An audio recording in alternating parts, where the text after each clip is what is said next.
નિરદાભતનવે શ્રી માધુરી મૂર્તયે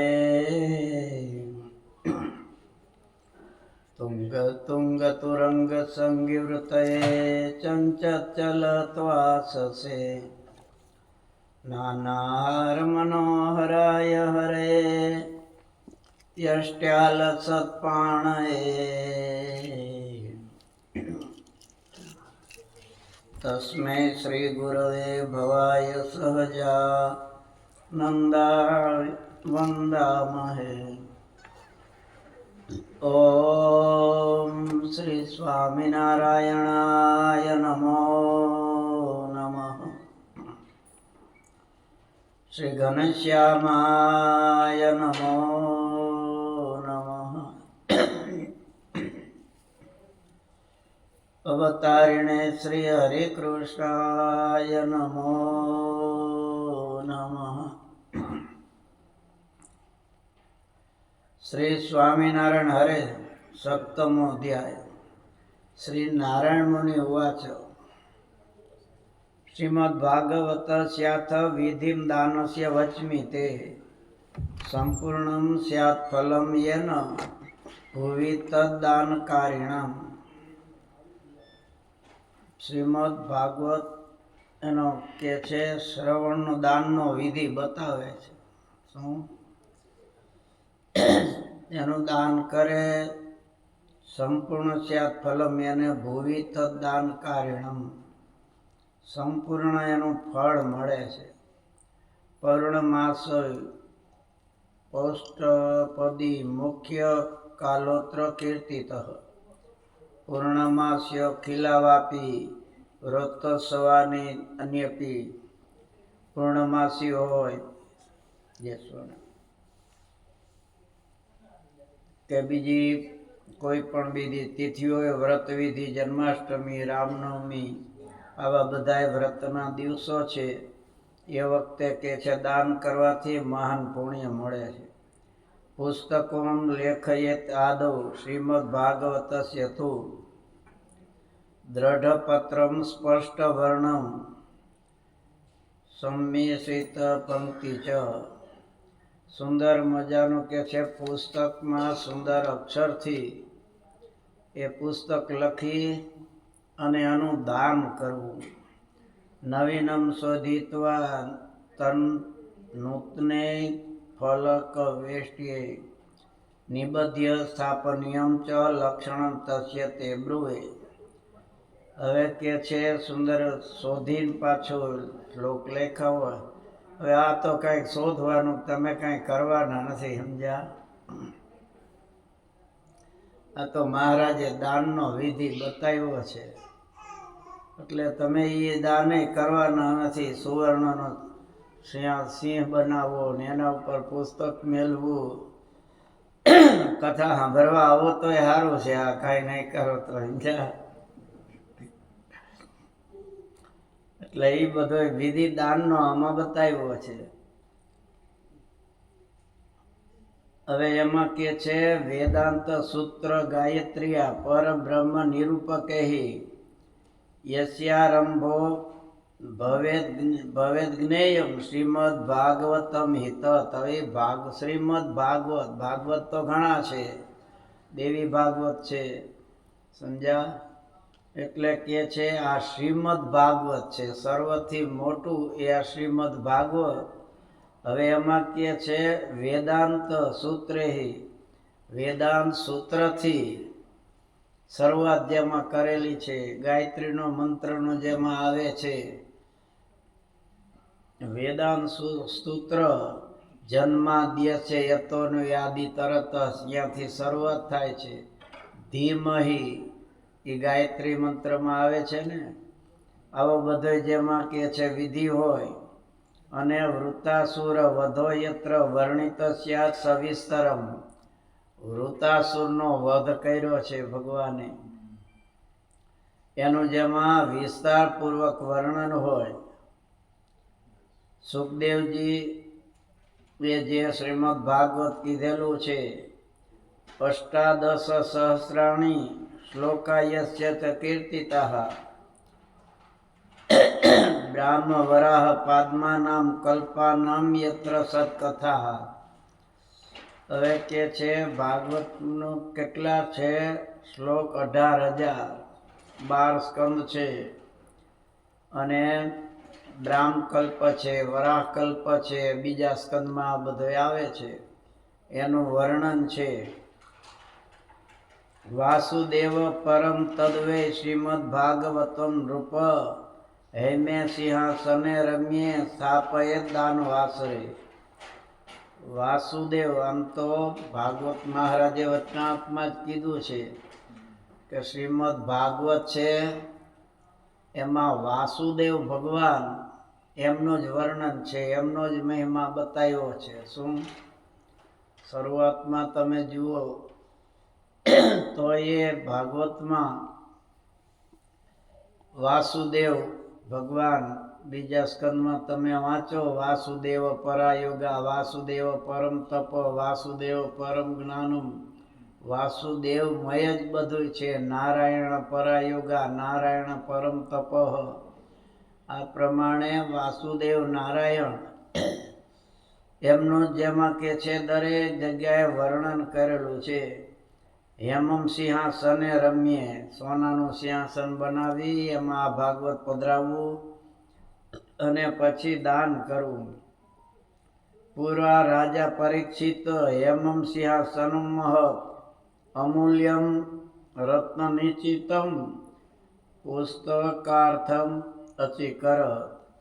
પરીક્ષિત રાજાએ પણ કે છે આવી રીતે બધું કરીને દાન આપેલું છે. શ્રીમદ ભાગવત એમાં એ પુસ્તક મૂકી એમનું પૂજન કરેલું છે.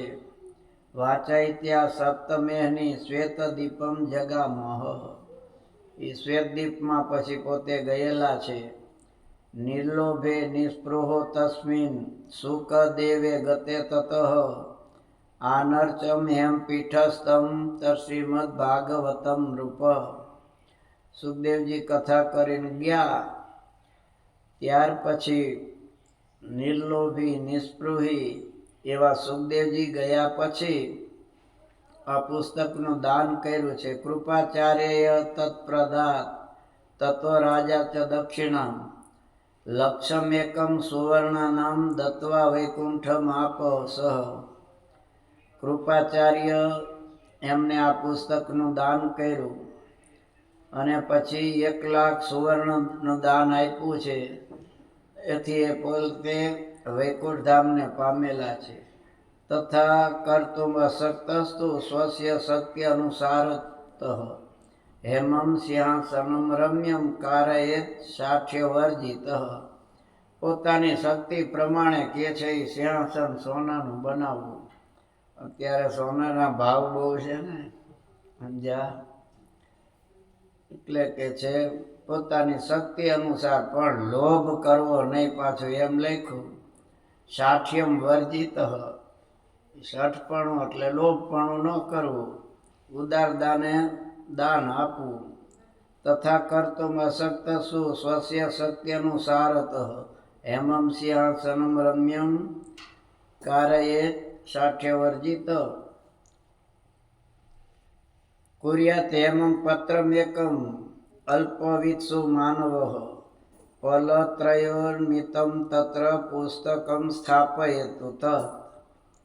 હવે એટલું બધું કે સોનાનું સિંહાસન ન કરી શકે તો નાનું એવું સોનાનું પત્ર બનાવવું, એમાં મૂકી અને એને ગરીબ હોય તો દાન આપે તો એ સંપૂર્ણ ફળ મળે છે. વિધિપૂર્વક ઉપચારથી એમનું પૂજન કરવું. અને જે બ્રાહ્મણ લેવાવાળો હોય એને પણ કે છે પૂજન કરી અને એને દાન આપવું. સુંદર સુંદર મજાના વસ્ત્રો છે, રેશમી વસ્ત્રો હોય, સોનાના અલંકારો, ગંધ પુષ્પ ઉપારસી એમનું પૂજન કરવું. હવે કેવી રીતે ઉત્તર મુખ બેસાડવો, દક્ષિણ આમ બેસવું ને એની બધી વાત કરી છે. સમજ્યા? તમારે દાન કરવું હોય ને ત્યારે આ વાંચજો ને, સમજ્યા ને?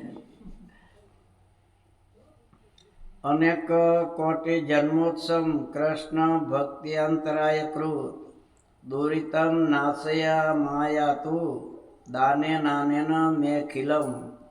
પછી દાન કરે ત્યારે એને આવી રીતે પ્રાર્થના કરવી કે અનંત કરોડના જન્મથી ઉત્પન્ન થયેલા મારા જે દુષ્કર્મ છે એ હું આ દાન કરું છું, એનાથી એ બધાય નાશ પામે. શું દાન કરે ને બધાય ત્યારે લેખ લખે, સમજ્યા, કે 500 રૂપિયા એ હું ઠાકોરજીના થાળ માટે દાન કરું છું. શું મારા દાદા દાદી, બાપુજી, પિતાજી, માતુશ્રી, ફલાણા ફલાણા એ બધાના મોક્ષાર્થે આ કરું છું. હવે કેટલા 7-8નો મોક્ષ 500 રૂપિયામાં આપણે કરવો છે ભાઈ? હે, ઠાકોરજીને એમ થાય ને કે બસ આટલો બધો સસ્તો મોક્ષ. હવે કોઈ પણ દાન કરો, એના તકતા ચડાવો ને એટલે ભગવાનને પછી કાંઈ કરવું ન રહે. સમજા, તમારે એ બધાએ વાંચે તમારું નામ એટલે ફળ મળી ગયું. તમારે તો એટલા માટે જ કરવાનું હતું. દાન કરો એ ગુપ્ત રાખવાના હોય છે, એને જાહેર ન કરાય. જાહેર કરો એટલે એ નાશ પામી જાય. શું ગુપ્ત રાખવાનું હોય. અને પાપને જાહેર કરવાના હોય. પાપને જાહેર કરો તો પાપનો નાશ થાય, પુણ્યને જાહેર કરો તો પુણ્યનો નાશ થાય. એટલે આપણે દાનનો જાહેરાત કરી દઈશું, પણ પાપ કર્યા હોય એનું કોઈને નહીં કહી છે. એટલે એમના ભૂભૂરીને ભોગવવું પડે પછી. એટલે આમ તો મહિમા ગુપ્ત દાનનો છે ખરેખર. બ્રહ્માંડ સ્વામી ને આ બધા સ્વામીએ મંદિર કર્યા તે વખતે હરિભક્તોએ જ પૈસા આપેલા છે ને, પણ ક્યાંય નામ છે એ હરિભક્તોએ બધાએ નહીં આપ્યા હોય એ વખતે? છતાં નથી લખ્યા નામ. કેમ નથી લખ્યા? કે જાણતા હતા કે આપણે ભગવાનને રાજી કરવાના છે, ભગવાનની પ્રસન્નતા માટે કરવાનું છે. એટલે કોઈ પણ દાન કરીએ એમાં ધ્યાન રાખવું. અને ઘણી જગ્યાએ તો તમે જુઓ ને, દાન એક પંખો આપ્યો હોય, સમજ્યા, એમાં 3 પેઢીના 3ય પાંખડામાં નામ હોય.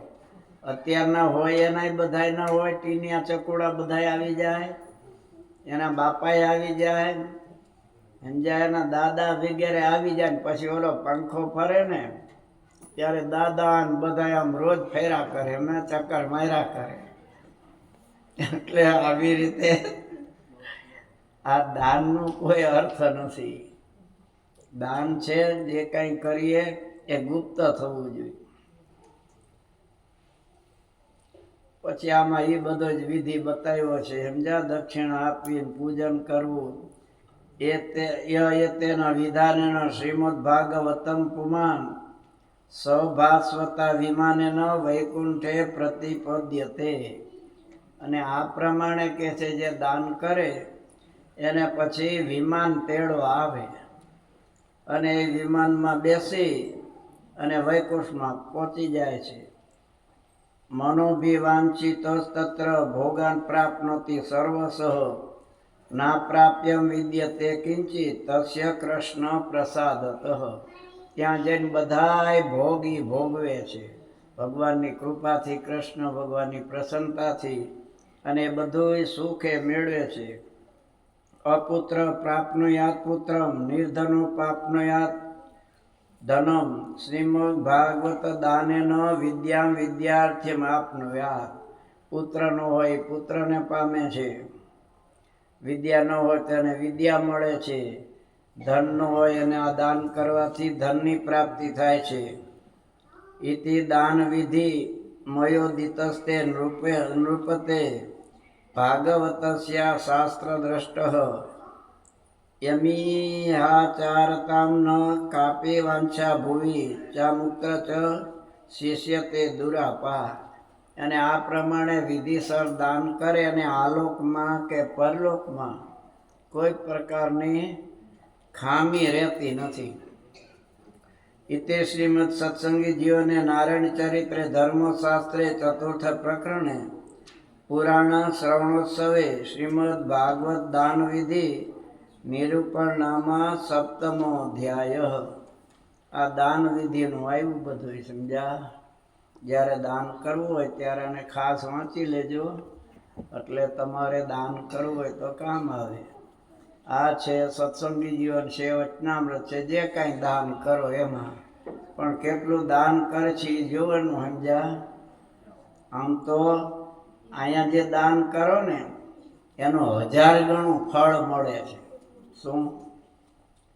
આપણે સંતો જતા હતા પેલા હરિભક્તો, એટલે એક પહેલા તો હાલીને જ જવાનું હોય, એટલે વાડીએ નાહવા પૂજા પાઠ કરવા હરિભક્તો રોકાયા. એટલે પછી પેલો વાડીવાળો કે તમે બધા ક્યાં જાઓ છો? તો કે અમારા ભગવાન સ્વામિનારાયણ છે ગઢડા, એમના દર્શને જઈએ છીએ. તો કે ભગવાન છે? તો કે હા. તો ઉભા રહ્યો, હું ઘેરથી પૈસા લઈ આવું, મારે આપવા છે ભગવાનને. એને 10 રૂપિયા આપ્યા કે આ સ્વામિનારાયણ ભગવાનને આપજો. કે ભલે. સત્સંગી તો હતો જ નહીં, સ્વામિનારાયણ ભગવાન શું એ કાંઈ ખબર નથી. આ હરિભક્તો ત્યાં ગયા એટલે પોતાને જે રૂપિયા મૂકવાના હતા, પોતાના મહારાજને દાન કરવું હતું, એ મહારાજ પાસે મૂક્યા. ઓલા 10 રૂપિયા ભૂલાઈ ગયા સમજ્યા. એટલે મહારાજ કે આ તો તમારે આપ્યા, ઓલા મારા લાવો 10 રૂપિયા. ઓલા પટેલે આપ્યા છે એ. પછી એ આપ્યા એટલે મહારાજ આમ લઈને આમ કરવા માંડ્યા. બ્રહ્માંડ સ્વામી કે કેમ મહારાજ 10 રૂપિયા લઈને માથું હલાવ્યું? તો મહારાજ કે એને જરૂર પડશે ને ત્યારે મારે આ દેવા જવા પડશે, એને જ્યારે મુશ્કેલી આવશે ત્યારે. હવે એને તો પછી બિચારાને કાંઈ ખબર નથી. આ દાન તો થઈ ગયું, અમુક વર્ષો ગયા અને એના શરીરે કોઢ નીકળો. તે કોઢ એટલો બધો દુખે, સહન થાય નહીં, પાસે દવા કરવા માટે પૈસા નહીં. એટલે એને વિચાર કર્યો કે આના કરતાં મરી જવું સારું, પૈસા તો છે નહીં દવા કરવાના. એટલે સારથી હતો, એને કે તું હાલ ગાડું ચલાવનું, ગાડામાં બેસી જાઉં અને આપણે સમુદ્ર કાંઠે જવું છે. કોઈને વાત ન કરતો કે હાલ. એ પોતે ગાડામાં બેઠા, સારથીએ ચલાવ્યું. હવે સમુદ્રના કાંઠે તો રેતી બહુ હોય, એટલે એમાં તો ગાડું ચાલે નહીં. એટલે હાથીને કે તું અહીં ઊભો રહે, ગાડું બળદ, હું નીચે ઉતરી જાઉં અને કોઈ પૂછે તો તારે કંઈ કહેવાનું નહીં, કહે તો કે એને હગાને મળવા ગયા છે આમ કહી દેજે. અને સમુદ્રના કાંઠે આવ્યા કે આમાં પડી તણાઈ મરી જવું. ત્યાં શ્રીજી મહારાજ ત્યાં આવ્યા કે પટેલ ક્યાં જાઓ છો? તો કે સગાને મળવા જાઉં છું. મારે કે આમ સમુદ્ર બાજુ સગા છે તમારા? નાવિક છે? ના, નાવિક નથી, અમે તો પટેલ છે. તો સાચું બોલો, સાચું. તોય ન સાચું. 2 વખત પૂછ્યું, 3જી વખત પૂછ્યું. પછી કે મહારાજ તમે કહો છો એમ સાચું છે, હું મરવા જાઉં છું. તમે કે હું એટલે જ કહું છું તમે મરવા જાઓ છો, પણ ના હું કામ પાડો છો? હવે જો તમારે મરવા જવું નથી, લ્યો આ 1000-1000ની 10 થોકડીઓ છે, કોથરીઓ, એ લઈ લ્યો. કારણ કે તમારું દેવું મારે છે માથે, એટલે મારે એવું ચૂકતે થઈ જાય ને. એટલે કે મેં તો તમને કોઈ દે આપ્યું નથી, આ જોયા પહેલા વહેલા તમને. મહારાજ કે તમને યાદ નહીં હોય, પણ અમારા સત્સંગી તમારી વાડીએ આવ્યા હતા નાવા, પૂજા કરી. એ જતા હતા ત્યારે તમે ઘેરથી લાવીને 10 રૂપિયા આપ્યા હતા. તે અમને 10 રૂપિયા આપે, 1 રૂપિયો આપે એટલે 1000 ગણું આપવું પડે. આપણે નથી કહેતા 1 ગણું દાન ને 1000 ગણું પુણ્ય. એટલે મેં આ રૂપિયા લાવ્યો છું, તમે લઈ લ્યો. અને હવે દવા બવાય કંઈ કરાવતા નહીં, થોડા ટાઈમમાં બધું સારું થઈ જશે સમજ્યા. અને મરવાનું તો ન કરાય. આપઘાત તો કરાય નહીં, ગમે એવું દુઃખ આવે તો તમારા પ્રારબ્ધ અનુસાર હતું, પણ હવે રોગ મટી જશે. પછી ઘેર આવ્યા, ઓલા હાથીને કે લે આ રૂપિયા આપણે તો મળી ગયા, હાલો ઘર ભેરા થઈ ગયા. રોગ 2 મહિનામાં મટી ગયો. રૂપિયા પછી પોતે એની રીતે જે વાપરવા હતા, પછી બાકીના પાછા રૂપિયા લઈ અને ગઢપુર આવ્યા ગાડું લઈને. મારીને કે મહારાજ હવે મારે આ સેવા કરવી છે અને હું તમારો પાકો સત્સંગી થાવ. મહારાજ કે તો કંઠી બાંધવી પડે, આ બધું તમારે કરવું પડે. તો કે બધું કરીશ ને. એકાંતિક ભક્ત થઈ ગયા. આપ્યા હતા કેટલા? 10 રૂપિયા. અને મળ્યું કેટલું? ત્યાં બેલેન્સ થાય છે આપણે દાન કરીએ એનું, સમજ્યા?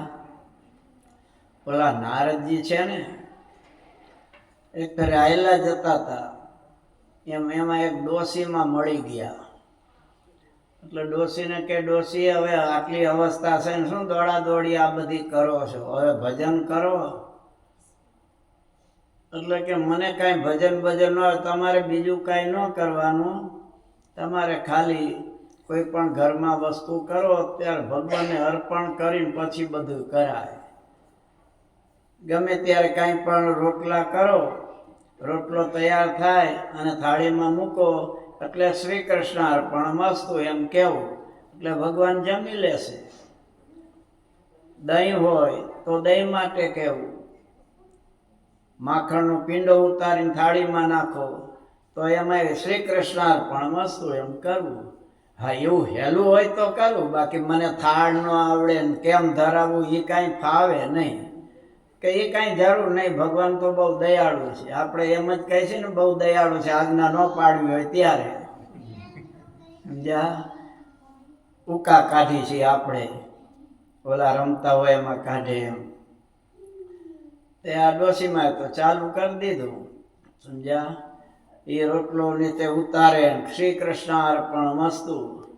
એટલે ભગવાનના ધામમાં પાછું દહીંનું પાત્ર છે, એ ઓલામાં નાખે મંથન કરવા, શ્રી કૃષ્ણ અર્પણમસ્તુ. વળી પાછું આમ મંથન કરીને માખણને પીને શ્રી કૃષ્ણ અર્પણમસ્તુ. આમ બધું કરે. ગાય દોઈને આમ નીચે મૂકે શ્રી કૃષ્ણ અર્પણમસ્તુ. પછી તો ટેવ જ પડી ગઈ. જા અને આ બધું અહીંયા શ્રી કૃષ્ણ અર્પણમસ્તુ કહે અને એ ભગવાનના ધામમાં ગરમા ગરમ બાજરીના રોટલા આવે, દહીં આવે, માખણ આવે. એટલે આ રાધા ને, સમજ્યા? એ લક્ષ્મી રાધા કે પ્રભુજી આ તો બહુ સારું છે, ગરમા ગરમ રોટલા આવે છે, ગરમા ગરમ ને મજાનું તાજું માખણ આવે છે, દહીં આવે છે, દૂધ આવે છે. એટલે ભગવાન કે બધું આવે છે, પણ આટલું ભગવાન કહે, સમજ્યા? વળી રોજનું આ તો થયું, ડોશીમાં આમને કીધા કરે એટલે અહીંયા રોજ લાવે રોટલા, દહીં, માખણ ને બધું, અને એ આનંદથી જમે છે બધાય.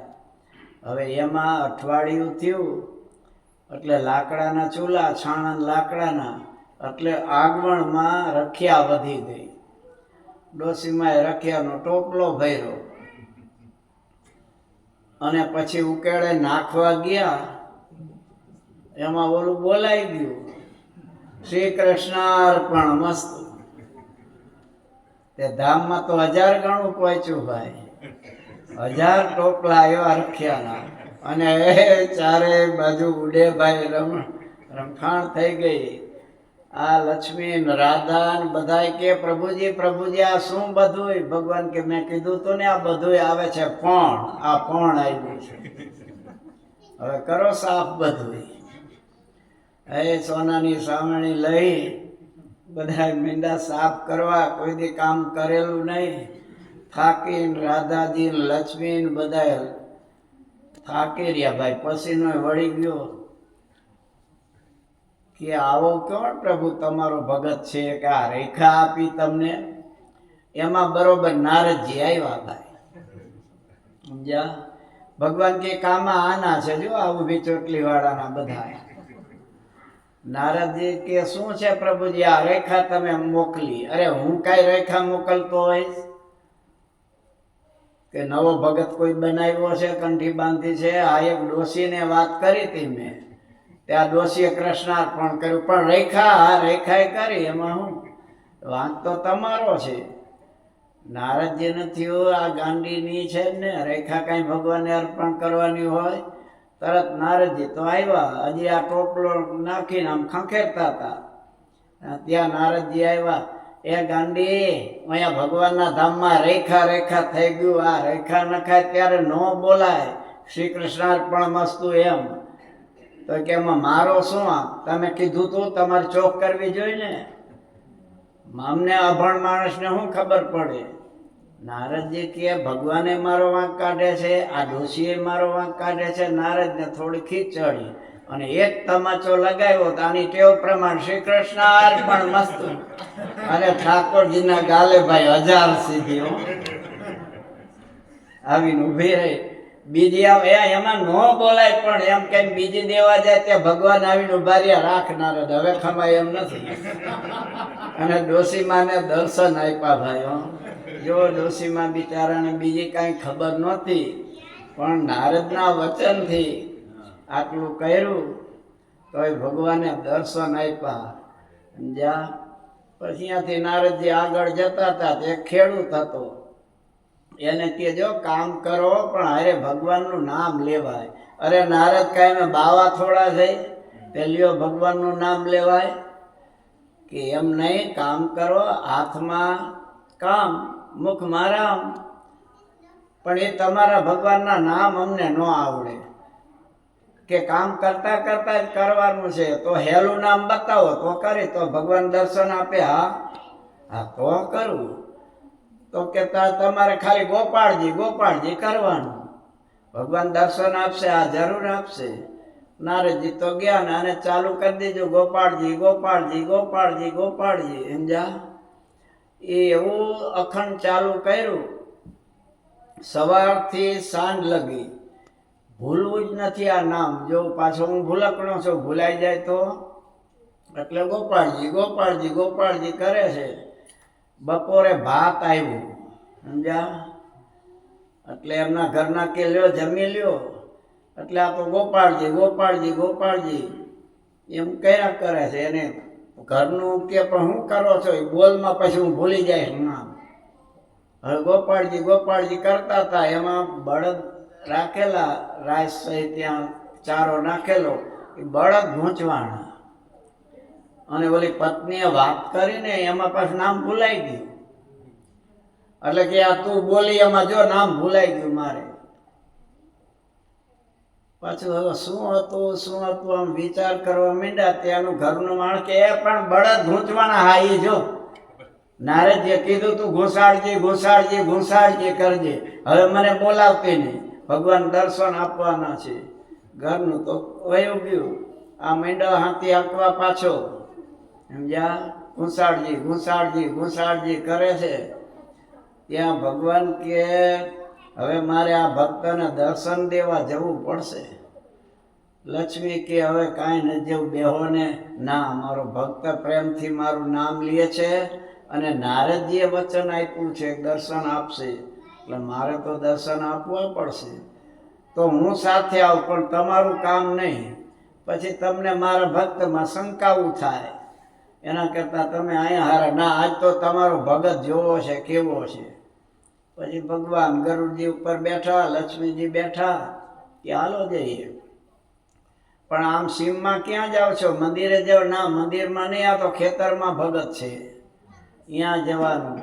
ભગવાન કે ઓલો રહ્યો જો શાંતિ આપે. લક્ષ્મી કે આ તો ઘુસાડજી કરે છે. આવું તમારી ફઈએ કેદી નામ પાડ્યું છે? આવું તો ક્યાં શાસ્ત્રમાં આવતો નથી. તમે કહો છો મારું નામ લે છે. એ તો હવે ઘુસાડજી કરે છે.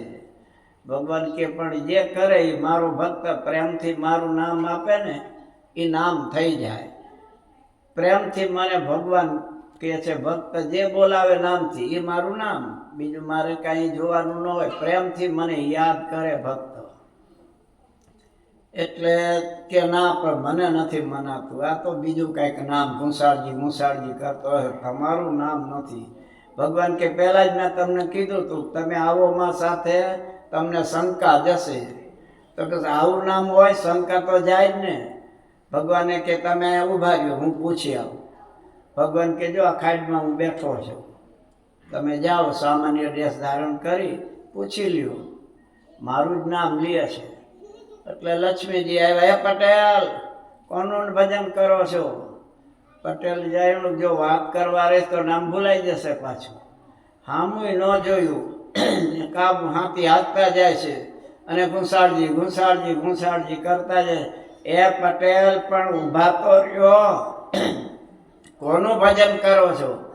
તોય જવાબ ન આપ્યો. ત્રીજી વખત ઊભા રહે કે એ પટેલ પણ કોનું ભજન કરો છો? કે તારા ધણીનું. કોનું કરો છો? નામ લેવા દે રે.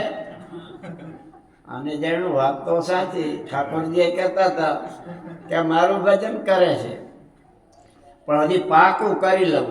એ પટેલ ખરેખર મારા ધણીનું ભજન કરો છો? તારા ધણીનું જ કરું છું, લે ને. તો કયો જે ક્યાં છે? પડ્યો ખાઈડમાં, મને ભજન કરવા દે ને. ભગવાન ખાઈડમાં જ બેઠા હતા. એકદમ આવી ભગવાને દર્શન આપ્યા. ભગવાન કે કા લક્ષ્મી કોનું નામ લેતા હતા? કે તમારું. તો પછી મારા ભક્ત જે નામથી મને બોલાવે એ મારું નામ હોય છે, મારે બીજું કાંઈ નહીં. આપણે હતા ને આંબા શેઠ, એ સત્સંગી થયા એટલે મહારાજે નિયાલ કરી દીધા. સમજા? એ કંઠી બાંધીને ભજન કરવા લાગ્યા એટલે દુકાનમાં વેપાર ખૂબ થવા લાગ્યો. પછી મહારાજને બોલાવ્યા ગઢાડી. મહારાજ પધારો તમે. મહારાજ આવ્યા, પૂજન કર્યું. પછી મહારાજને કેમ મહારાજ હું અહીંયા તમારો સત્સંગી થયો ત્યારથી ન્યાલ થઈ ગયો છું, એટલે મેં તમારું ન્યાલકરણ નામ રાખ્યું છે. અને અમારે બધા છોકરા નાની નામ રાખે ત્યારે સાકર વેચે, પીપરમેન્ટ વેચે. તો મારે તમારું આજ નામ પાડ્યું છે એટલે તમારા હાથે જ સાકર વેચવી છે. દુકાનમાં સાકર ઘણી છે, બધા ભક્તોને ખોબા ભરી ભરીને આપો. મહારાજ કે પણ કયું નામ? તો કે ન્યાલકરણ. મહારાજ કે અમારું ન્યાલકરણ ન હોય, અમે બ્રાહ્મણ છીએ. એ તમારા વાણિયામાં એવા નામ હોય, એ જે હોય મહારાજ મને તો ન્યાલ કરી દીધો, એટલે હું તો ન્યાલકરણ કરવાનો છું. અને એ ભજન કાયમ ન્યાલકરણ કરતા હતા. શું? અને એ પ્રમાણે પછી કાયમને માટે એમ દીકરી ગામમાં પરણાવેલી. યાદ નીકળે તો બેટા ન્યાલકરણ કરજે, ન્યાલ કરી દેશે આપણને. એ ન્યાલકરણ કરતા હતા. અપારાનંદ સ્વામી હતા તો એમને પૂરું સ્વામિનારાયણ નામ નહોતું આવડતું, જીભ જલાતી હતી. સમજ્યા? એટલે મામીનારાયણ કરતા હતા. તો એ ધામમાં પહોંચી ગયા. શુદ્ધ ભાવ માગે છે ભગવાન. સમજ્યા? અને ભાવનો હૃદયમાં કાટ ભર્યો હોય ને તો ગમે એવા સારા શબ્દોથી સ્વામિનારાયણ કરો ને તો એ વચમાં રોકાઈ જાય. અને શુદ્ધ ભાવ હોય, શ્રદ્ધા સાચી હોય તો ભગવાનની પાસે પહોંચી જવાય. શું?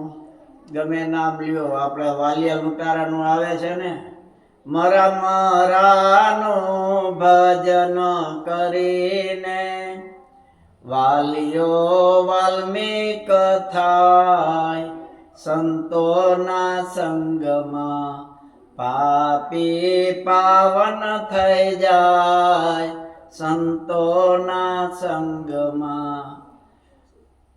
હવે એને તો રામ કરતો હતો ને ઓલું ભૂલાઈ ગયું, મરા ચાલુ થઈ ગયું. તો એ શ્રેષ્ઠ કવિ બની ગયા. સમજ્યા? એટલે મંત્ર હોય ને એમાં જો ભૂલ આવે તો તકલીફ થાય, વિપરીત થઈ જાય. પણ નામ જાપ છે એમાં કોઈ વાંધો નહીં, આડાવડું બોલાઈ જાય. સમજ્યા? એક વખત વિભીષણ છે ને લંકામાં ભગવાનનું ભજન કરતો હતો. હવે આમાં એકદમ ધૂનમાં એકદમ પ્રેમમાં આવી ગયો એટલે સહેજ ઊંચે હાથે બોલવા માંડ્યો. સમજાય? ઓલું યાદ ન રહ્યું કે આ રાવણ ક્યાંક સાંભળી જશે. એટલે ઈ તો શ્રી રામ જય રામ, સાય રામ જય રામ, શ્રી રામ જય રામ આમ ચાલુ કરી દીધું ને એમાં ગુપ્ત વેશે રાવણ નીકળેલો ભાઈ લંકામાં, બધા શું કરે છે જોવા. અને અહીંયા વિભીષણના બેલ પાસે આવ્યા અને આને રામ રામ રામ રામ ચાલુ કર્યું અને દરવાજો ખખડાયો. રાવણ ખોલે, વિભીષણ શું કરે? આને જાણું માયરા પાપી ક્યાં આવ્યો, આ નામ સાંભળી ગયો. ભગવાનને કે પ્રભુ હવે દયા કરજે ને તાત માર્યા વિના નહીં મૂકે, આ રાક્ષસ એવો છે. અંદર દાખલ થયો. બોલ, શું બોલતો તો હમણાં? ઘડી તો બોલ્યો જ નહીં બિચારો. સાચું બોલ, શું કોનું નામ લેતો તો? મારા શત્રુનું ને રામનું? ના ના, હું તો તમારું નામ લેતો. હવે મેં મારા હગા કાને સાંભળ્યું છે, ઓલા વનવાસી રામનું તો નામ લેતો હતો. નામ મોટા ભાઈ તમારું નામ લેતો હતો. ખોટું શું બોલસ? મારા વિના નહીં મૂકું. કેવું? તું તો રામ રામ કરતો હતા, રામ રામ જ કરતો હતો, પણ હું આમ નામ લઉં માળા. હવે મારે 11 માળાનું નિયમ છે. રાવણ મંદોદરી, રાવણ મંદોદરી, રાવણ મંદોદરી, રાવણ મંદોદરી આમ ફાવતું નહોતું. એટલે પછી તમારા રા નામનો રા લીધો મેં, મારા ભાભી મંદોદરીનો મ લીધો, એટલે રામ રામ એટલે રાવણ મંદોદરી, રાવણ મંદોદરી. હા તો વાંધો નહીં, મારું ભજન કરતો હતો, કરતો તો રામનું. પછી કાંઈ રાવણનું થાય એમાં? ભગવાન ભાવના જોવે છે ને, કયા ભાવથી આપણે ભજન કરીએ છીએ એ ભગવાન ચાહે છે, સમજ્યા?